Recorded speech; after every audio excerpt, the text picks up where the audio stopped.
All right, so now that you resume Big Ten play, where do you feel like your team is relative to where you feel like you'd want it to be? Yeah, well, I think more than anything is just kind of, getting back into the rhythm of playing games. When you're off for 4 or 5 days, then you play a game, and then take a day off, practice a couple of days, then go on the road. And like I said, after the game other night, we haven't won a road game, and so I think that's our first challenge, is to be able to get our first road win. And they have a long, winning streak there.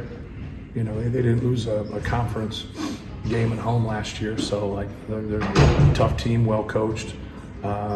Good pieces, great lead guard, good size, experience. So, for us, it's going to be important that, we take care of the basketball more than anything.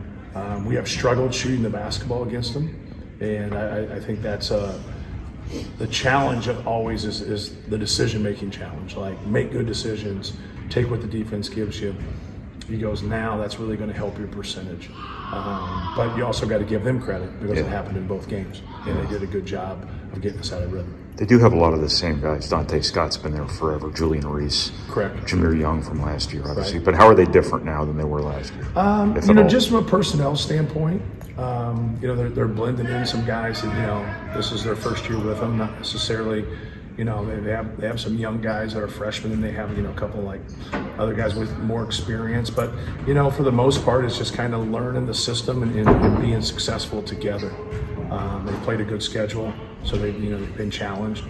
But for us, it's more of, no matter who our opponent is, it's taking care of the basketball, rebounding the basketball. I think that equation for everybody is so important. If you can limit your turnovers and you can really get on the glass, you're going to just give yourself more opportunities. Where are you defensively right now relative to where you want to be? I think it feels like there's an imbalance between your numbers sometimes and yes.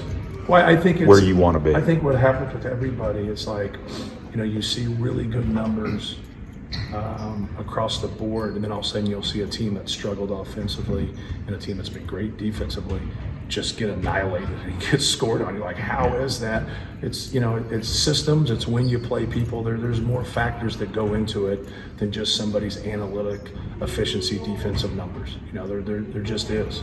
And so somebody gets hot on a given night, or whatever. There's a lot of factors. They call more fouls. So I think for us, I really take everything back to our decision making and taking good shots and taking care of the basketball, because that's what sets our defense. Now if you can set your defense, you have better block out responsibility, so they don't score in transition as much, and they don't get second chance opportunities. Really what you're trying to do on an efficiency standpoint offensively and on the glass is what you're trying to prevent. Kind of unorthodox, the 2 games with Maryland last year, and the fact that you guys struggled, but it wasn't turnovers as much as rebounding, like you said, shooting. Is it something about them that just makes it that they match up with you guys? Well, as the turnovers here, we had 15, 16 turnovers here. We only had 7 there. But yeah, I would, obviously things don't look as good when you don't make shots, and we didn't make threes in either game. You go back and watch the tape, and you feel pretty good about them. There's a couple that you would like to have back in terms of just not taking them. But you got to be able to at some point make them change in what they do, because you're going to make open shots. In neither game, we didn't do that. And so to have a balance of things, is the efficiency is important, but also just the sheer fact of making a shot is going to help you. So I think that's an important piece for us as we go forward. It's just having that balance. We all understand that we're not going to shoot every single game, but just generating good shots is going to, I think, help our percentage. Is basketball just basketball on the road, or does it take something else for a team to be successful away from home and away from Yeah, I think it takes more mental toughness to be able to win on the road.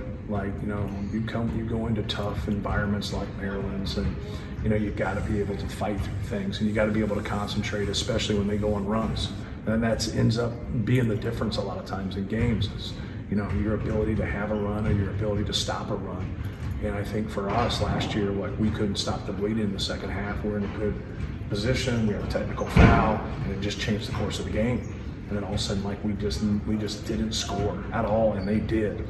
and we, timeout after timeout, and that didn't stop it. So I think it's important for us just to stay with it and keep competing, but also have composure.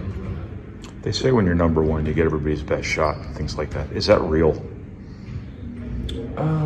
In your experience, you got a lot of experience with it now. Right. Yeah. I would think anytime you're successful, you're going to get other people's best shot.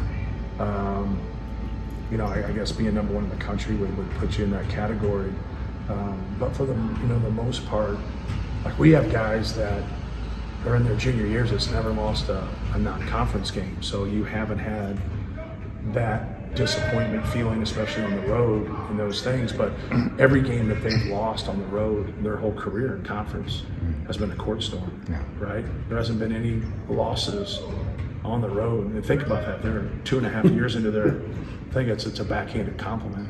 So I think that's a good sign that we're having successful teams, and we've been consistent and have a good program.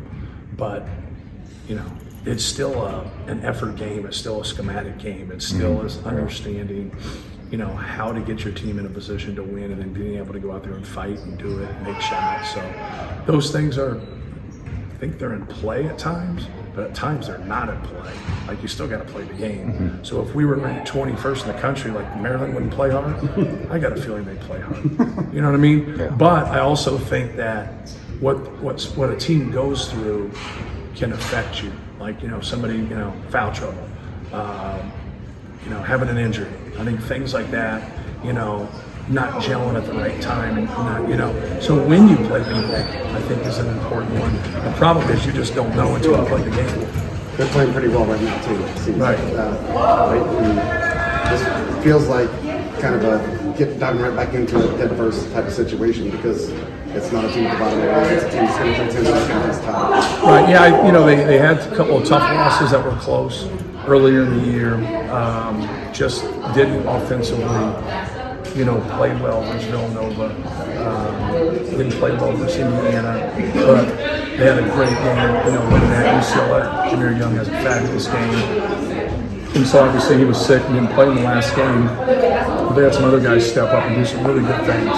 So I think, they are playing a lot better. And we do know how good they are and how well coached they are. So, Jameer Young can play anywhere. And so Reese can play anywhere. Dante Scott has played in a lot of big-time games. So they're going to get their best shot too. Like, we have a lot of respect for them. They're playing all these unique basketball venues, and then Maryland almost seems like an NBA arena, but it's a really tough place to win. What's the challenge of playing in that arena? Yeah, I think the challenge is going against their guys. They've had good players, through the years. If you go look at their talent level, since they joined the Big Ten, you never walked in there and said, hey, they're just all right. You walk in there and they got really good pieces. They got good, they had a good coach before, they have a good coach now. They have good players. So I think that's our challenge, is to, have a focus on those guys that I mentioned, because those are the key guys, but also not allowing some of the other guys to have career nights.